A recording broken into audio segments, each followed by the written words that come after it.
dah tak sambung, jadi kita tak perlu nak off engine semua lah. Okay. Okey, seterusnya kiri kanan saya dah buka. Kita akan buka airbag ni, belah dalam kita akan nampak akan ada dua. Okey, model ni satu saja. Okey, satu jenis kabel untuk airbag, kabel warna kuning. Jadi kita gunakan screwdriver flat yang kecil sebelah atas dia ni untuk kita cungkil macam ni.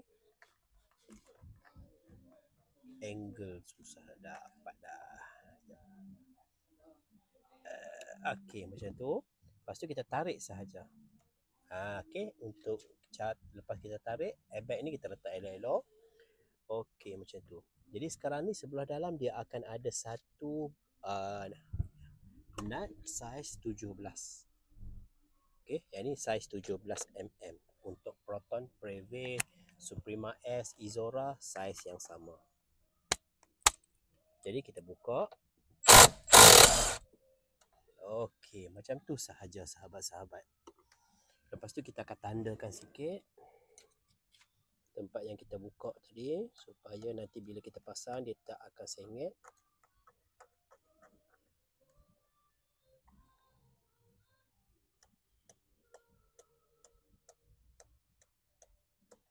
Okey. Lepas tu kita ketuk sahaja. Dalam ni dia ada satu lagi soket untuk horn. Okey, kita tarik saja macam ni soket horn. Okey, kita ketuk saja.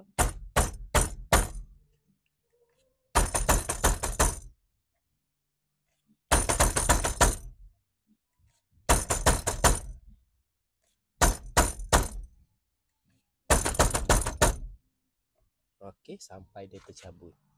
Okey, untuk steering jenis ni dia ada button.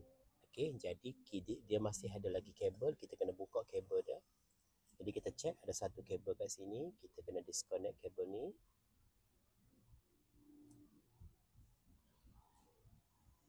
Tekan dan tarik. Saya pun tak nampak ni sebab dia bertutup dengan span. Okey, belah sini. Okey, kita dah cabut dah satu kabel. Check pastikan tak ada kabel-kabel lain, baru kita tarik keluar steering. Okey. Jadi macam ni. Okey. Jadi okeylah, selesai. Alhamdulillah kita dah boleh proses steering ni.